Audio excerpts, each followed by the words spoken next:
There are places on this planet locked down, wrapped in razor wire, and guarded by men with no names. We are told it's for our own protection. But what if it's to protect us from the truth? From Area 51 to the silent vaults of the Vatican, these are the secrets our governments are hiding in plain sight. The reason they know is because they're the ones guarding them. The Labyrinth of Groom Lake. In the heart of the Nevada desert lies a void on the map, a patch of dust that for more than 50 years, the United States government insisted did not exist. For those who claim to have worked within its electrified fences, it is not just a base. It is a vault for technology that is not of this world. It is known to the world as Area 51. The facility is a fortress of paranoia, its perimeter marked by motion sensors, patrols of heavily armed camo dudes, and warning signs authorizing a permanent end for any trespasser. Above it sits a restricted airspace box larger than the city of Los Angeles. For decades, the government's official position was complete denial.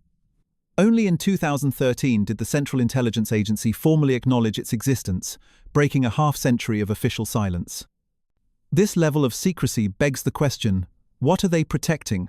The conventional answer is advanced aviation, like the U-2 spy plane and the F-117 Nighthawk stealth fighter. But other bases test secret aircraft without denying their own existence. The paranoia surrounding Groom Lake feels disproportionate. The true catalyst for its mythos arrived in 1989, when a man named Bob Lazar came forward with a story that changed everything. Lazar claimed to be a physicist who worked at a clandestine facility called S4, reverse engineering the propulsion system of a captured extraterrestrial vehicle.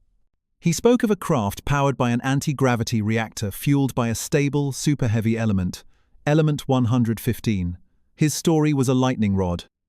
An intense campaign sought to discredit him, and his educational and professional records were erased, leaving his claims impossible to prove or disprove. The government maintains that Lazar is a fiction and the lights in the Nevada sky are just military hardware. But while America was hiding secrets in the desert, the Russians were building something even more terrifying deep inside a mountain. The question remains, does testing secret planes truly warrant a level of secrecy so profound the government would lie to its own citizens for 50 years? The Labyrinth of Groom Lake guards more than machines of conflict. It guards an answer to humanity's oldest question. An answer the powers that be have decided we are not ready to hear. The fortress under the mountain deep, within Russia's Ural Mountains, sheltered beneath 3,000 feet of solid quartz, lies a project of almost unimaginable scale. The Kremlin calls it a mining complex. United States intelligence calls it Mount Yamantau, and they believe it is a bunker built to survive the end of the world. In the 1990s, American spy satellites found a massive construction project underway in the Bashkortostan Republic. At a time of severe economic depression for Russia, staggering resources were being poured into hollowing out the country's highest southern peak. Satellite imagery revealed new highways and railways leading directly into the mountain, and entire closed cities built to house tens of thousands of workers. Intelligence estimates suggested the final underground complex could span 400 square miles, a subterranean fortress built to house upwards of 60,000 people. When American officials demanded an explanation, they were met with a cascade of contradictory answers: a mining site, a treasury, a food bunker, a nuclear storage facility. But none of these stories accounted for the project's colossal size or its incredible expense. The terrifying doctrine of mutually assured destruction provides a more chilling explanation. The most compelling theory sees Yamantau as the modern heart of the Dead Hand, a fully automated retaliatory network. It was built to ensure that even if the entire Russian chain of command were eliminated in a first strike, the system itself would autonomously launch the nation's full nuclear arsenal in response. Yamantau is believed to be the ultimate guarantor of this doctrine, a deeply buried command center where a handful of officials could survive the apocalypse and oversee the planet's final moments. A fortress built for the apocalypse is a terrifying concept. But another fortress, in the heart of the Vatican, guards against a truth that could shatter our world's foundations. Governments build bunkers to protect their people. But Yamantau was not built to save a nation, it was built to avenge one. The fortress under the mountain is not a shield, it is the final unthinking finger on the trigger of a doomsday machine. The Library of God. Behind the ancient walls of Vatican City lies a vault that is not guarded by soldiers, but by silence. It holds 53 linear miles of history, a collection known as the Vatican Apostolic Archives. For centuries, the world has wondered what truths the Church is protecting from its own faithful followers. Gaining entry is a trial of patience and faith. A scholar must be highly accredited and wait months for approval. Once inside, they are not permitted to browse. A researcher must request a specific document by its formal index name, sight unseen. This system creates the perfect paradox: you cannot find what you do not already know exists. Furthermore, documents are only made available 75 years after the end of a pontificate, ensuring modern secrets remain locked away. Within those walls are documents of unimaginable value, like the papal bull that excommunicated Martin Luther, but the real secrets are the texts that could rewrite history. For centuries, the records of the Knights Templar trial were hidden. Only in 2001 did the Vatican reveal the Chinon parchment, which suggested the Pope believed the Templars were not heretics, contradicting the official narrative that led to their brutal suppression. What other revisions lie waiting in the dark? Many believe the archives contain the full, unredacted Third Secret of Fatima, a terrifying prophecy the Vatican deemed too dire for public knowledge. Deeper still are rumors of suppressed Gospels voted out of the Bible, or records that challenge the accepted timelines of Christianity itself. While the Vatican guards the secrets of the past, a facility in the Australian desert guards the secrets of the present, listening to the communications of the entire planet. The archive is the ultimate firewall, protecting the official story from the chaos of the truth. Within its silent halls, history is not just stored, it is controlled. The government of God guards its secrets more fiercely than any nation on earth because it knows a single forgotten folio could transform faith into doubt. The Whispers of Pine Gap. In the red desert heart of Australia, 12 miles from the nearest town, sits a collection of strange white domes. Officially, it's a satellite research station. But this remote outpost is one of the most important and secretive intelligence facilities on the planet. Its formal name is the Joint Defense Facility Pine Gap. Its location was chosen with surgical precision, situated in the absolute center of the continent, shielded by hundreds of miles of desolate terrain. Its position in the southern hemisphere grants the United States a perfect perch from which its spy satellites can monitor more than half the globe. It is a key ground station for the Five Eyes Intelligence Alliance, a pact between the United States, the UK, Canada, Australia, and New Zealand to share signals intelligence. For decades, its primary purpose has been to serve as a ground control station for America's most sensitive orbital platforms. It is the nerve center of a vast global surveillance apparatus designed to intercept electronic emissions of every kind: phone calls, coded military transmissions, and missile telemetry. The intelligence gathered within its walls has been instrumental in shaping covert operations and geopolitical strategy for more than 50 years. But a growing number of whistleblowers and analysts claim that Pine Gap's mission is twofold. They allege that alongside its earthly duties of espionage, the facility has a second, far more profound objective. The same powerful antennas and computers used to track terrestrial threats are also being used to monitor unidentified aerial phenomena. According to these insiders, Pine Gap maintains a clandestine program to track objects whose speed and maneuverability defy all known laws of physics. The theory is simple. If you build the most advanced listening post in the world, you listen for everything, including signals that may not be human in origin. Listening for secrets is one thing. But, on a quiet patch of English countryside, another facility guards something far more tangible and deadly: the building blocks of biological Armageddon. The secrets of Pine Gap are layered. On the surface, it guards the geopolitical chessboard. But beneath that lies a deeper purpose, a program that listens past the noise of human conflict for a whisper from the stars. They are guarding the facility not just to manage our world, but to monitor the visitors who may exist beyond it. The Keepers of the Plague. On a serene plain in the English countryside, shielded by razor wire and decades of official secrecy, lies a facility dedicated to the unthinkable. This is Porton Down. Its stated mission is to protect a nation, but its history is a testament to the chilling lengths it will go to understand its fears. Established in 1916, Porton Down has been the centre of the United Kingdom's chemical and biological warfare research for over a century. Its work is shrouded in classification, but glimpses into its methods reveal a disturbing ethical landscape. During the Cold War, more than 20,000 military personnel volunteered for tests, many believing they were helping cure the common cold. In reality, they were exposed to formidable nerve agents like sarin and VX. In 1953, a 20-year-old Royal Air Force engineer named Ronald Madison participated in one such experiment. A single drop of liquid sarin was applied to his arm. Within an hour, he had perished. The subsequent inquest was held in secret, and for half a century, his family was told his passing was a mischance. Only in 2004 was the truth officially acknowledged.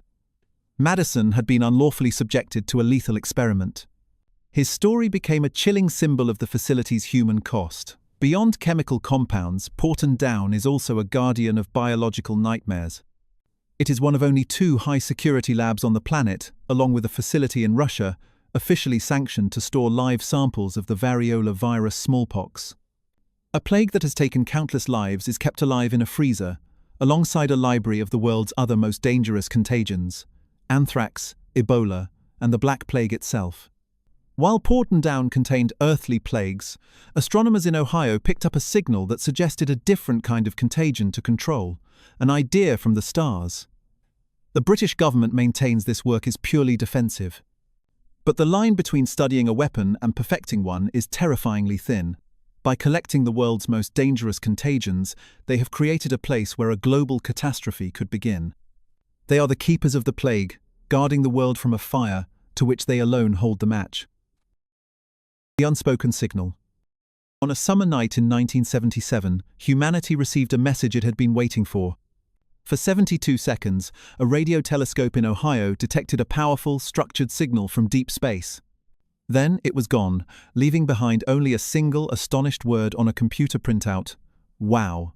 The signal was detected by the Big Ear radio telescope. It was not a faint crackle of static, but a clear, powerful, narrow-band transmission, peaking at more than 30 times the intensity of background cosmic noise. What made it extraordinary was its frequency. It arrived at 1,420 MHz, a protected slice of the radio spectrum known as the hydrogen line. Astronomers theorize any intelligent civilization would use this naturally significant frequency as a universal calling card. The signal was a perfect match, a targeted beacon originating from the constellation Sagittarius. Ecstatic, astronomers immediately tried to find it again. They pointed the Big Ear back at that exact patch of sky. They were met with absolute silence. In the nearly 5 decades since, hundreds of searches with far more sensitive instruments have found nothing. The 72-second transmission remains a complete anomaly. The official explanation has settled on it being a freak natural event, a theory many scientists find deeply unsatisfying. But another theory posits that the search never truly ended. It simply went silent. The moment a credible, non-terrestrial signal was confirmed, the mission would have become the highest priority for the intelligence community. Organizations like the National Security Agency, with their vast networks of signal intercepting dishes, possess the motive and means to take over the search, shielding it from public and academic scrutiny. While civilian astronomers were told the line went cold, a far more powerful and secret effort may have begun.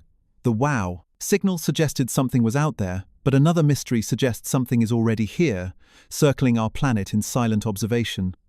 The official story is that humanity heard a brief, tantalizing whisper from the cosmos and then lost the signal forever. The more unsettling possibility is that the conversation never ended. The government simply guards the transcript, knowing a verified message from the stars would alter the course of human history. The ghost in the machine. Long before humanity launched its own satellites, something else was already circling above us. It is a ghost in the machine of orbital mechanics, an anomalous object in radar logs and astronaut testimony. Researchers have named it the Black Knight, and they believe it is an ancient sentinel watching our world. The story may begin in 1899 when Nikola Tesla received strange repeating signals he concluded were from off-world. It solidified in 1954, 3 years before Sputnik 1, when major newspapers reported that the Pentagon had detected 2 unidentified objects in Earth orbit. The story caused a sensation, as no nation possessed orbital technology and was swiftly denied. The evidence, however, did not vanish. In 1963, Mercury astronaut Gordon Cooper reported seeing a greenish, glowing object approaching his capsule over Australia. The Moochea tracking station on the ground allegedly confirmed the radar contact, but the incident was omitted from all public records. Decades later, the most compelling visual evidence emerged: a photograph from the 1998 Space Shuttle Endeavour mission STS-88, capturing a black, strangely shaped object floating alone against the curve of the Earth. NASA's official explanation is simple. The object is a thermal blanket lost by an astronaut during a spacewalk. It is a plausible explanation for a single photograph. But it does not account for the Pentagon's radar returns from the 1950s, nor the experience of a decorated astronaut. The government's strategy is one of compartmentalization. By explaining away one piece of evidence, they dismiss the entire century-long chain of events. Whether guarding against cosmic observers or preparing for earthly apocalypse, humanity's ultimate survival plan lies carved into a frozen mountain near the North Pole. The official narrative is one of space junk and overactive imaginations. But the story of the Black Knight persists, suggesting that Earth has a silent, uninvited companion. Are our governments simply dismissing a modern myth, or are they actively guarding the profound secret of an ancient, non-human observer? The Doomsday Seed Vault.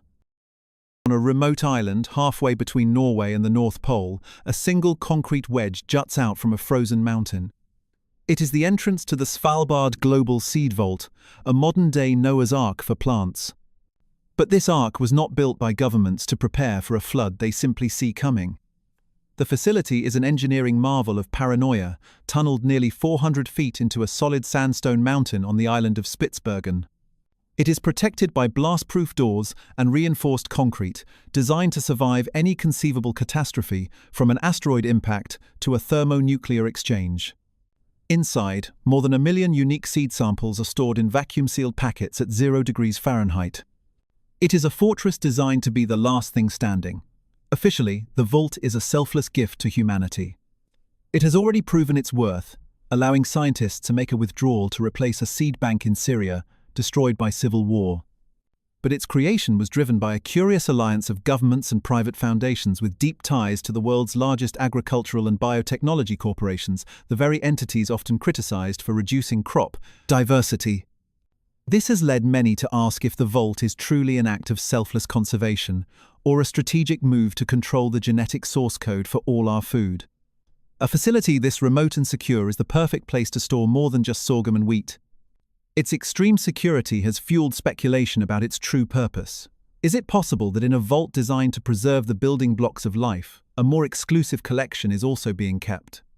Some have suggested it could serve as a genetic repository for the world's elite, or a fireproof server farm for proprietary technology, ready to be rebooted after a global calamity. This vault is designed to protect physical things. But in the moors of England, an even more secure facility was built to control something far more elusive: information itself. The Svalbard Vault is presented as an insurance policy against extinction. But every insurance policy has a beneficiary. The governments that guard this frozen sanctuary are not just preserving seeds, they are preserving an option, safeguarding the building blocks for a new world that will be grown in their image long after ours is gone. The Devil's Golf Balls, scattered across the stark landscape of the English moors, is a collection of giant, white, otherworldly spheres. Locals call them the Devil's Golf Balls. They are radomes belonging to Royal Air Force Menwith Hill, and they form the backbone of the largest electronic surveillance station on Earth. Though nominally a British military base, Menwith Hill is operated almost exclusively by the American National Security Agency. Its 30-plus radomes are protective shields for a forest of powerful satellite dishes and listening antennas. This is the central nervous system of a global intelligence network, a ground station for America's signals intelligence satellites. Every day, the systems at Menwith Hill intercept and filter billions of private communications, phone calls, emails, and internet data. It is a key hub in the infamous Echelon program, a global surveillance system created to leave no conversation unheard. What makes the station so powerful is not just its technology, but its unique legal status. It is a piece of America's intelligence infrastructure operating with near-total autonomy on foreign soil, creating an accountability black hole. It is not fully answerable to the US Congress because its operations occur overseas, and it is not fully answerable to the British Parliament because its command structure leads back to Maryland. It is a sovereign entity of espionage, operating beyond the reach of conventional democratic oversight. The official justification is national security, but its scope suggests a far broader agenda. The intelligence from Menwith Hill provides an unimaginable strategic advantage, allowing Western governments to eavesdrop on diplomatic negotiations and monitor financial transactions. Documents leaked by Edward Snowden confirmed the station was used to spy on allied governments and humanitarian organizations. It is a tool for projecting economic and geopolitical power. But perhaps the most profound secret being guarded isn't a signal or a file, but an entire, poisoned landscape where the laws of nature themselves may have been rewritten. The true purpose of Menwith Hill is to ensure that there are no more secrets except for its own. It represents a new form of power, one based not on armies, but on the absolute control of information. They guard this station so obsessively because in the modern world, the nation that knows every secret is the nation that rules. The Zone of Alienation. In 1986, reactor number 4 at the Chernobyl nuclear power plant exploded, tearing a hole in the modern world. A 1,000 square mile exclusion zone was established around the poisoned ground, guarded by soldiers.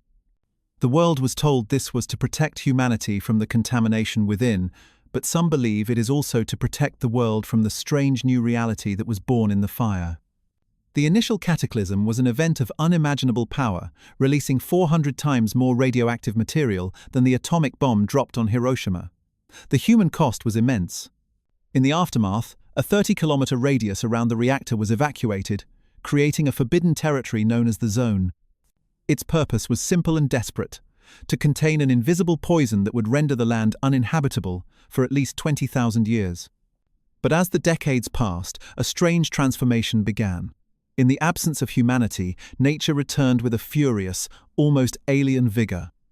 The abandoned city of Pripyat is being consumed by a silent forest, and wildlife not seen for a century has returned. The zone has become a paradoxical Eden. Yet this rebirth has a dark and unsettling undercurrent. Scientists report bizarre phenomena, inexplicable energy spikes, strange plant mutations, and the legend of the Red Forest, where pines absorbed so much radiation they glowed in the dark. More recently, scientists discovered unique black fungi that appear to be growing towards radiation, seemingly consuming it as a source of energy. This has led to a chilling new theory. Has the purpose of the zone changed from simple quarantine to a massive, uncontrolled experiment? Governments and scientists are studying the zone with an intensity that suggests they are monitoring more than just radiation. They are observing what happens to the very laws of biology when an ecosystem is pushed past the breaking point. The zone is no longer a relic of a past disaster, it is the largest and most dangerous laboratory on Earth. The official reason for guarding the zone is to protect us from the poison of the past. But the more terrifying truth may be that it is meant to protect us from the new and unpredictable forms of life taking root in that alien landscape. The governments watching Chernobyl know that what happened at Reactor 4 didn't just cause an ending, it may have triggered a strange and terrifying new beginning. From the desert to the Arctic, from deep mountains to the silent libraries of faith, the story is the same. Power is not maintained by what is known, but by what is kept secret. These guarded places are more than just facilities. They are monuments to a single, uncomfortable truth, that there is a world operating just beyond our sight, governed by rules we do not know, and for reasons we are not meant to understand. The question isn't what they're hiding, it's why they believe we can't handle it. We've shown you the secrets they guard, but what did we miss? Let us know which hidden place you think is the most compelling in the comments below. If you believe the truth is worth pursuing, subscribe and ring the bell. The world is full of secrets, and we're just getting started.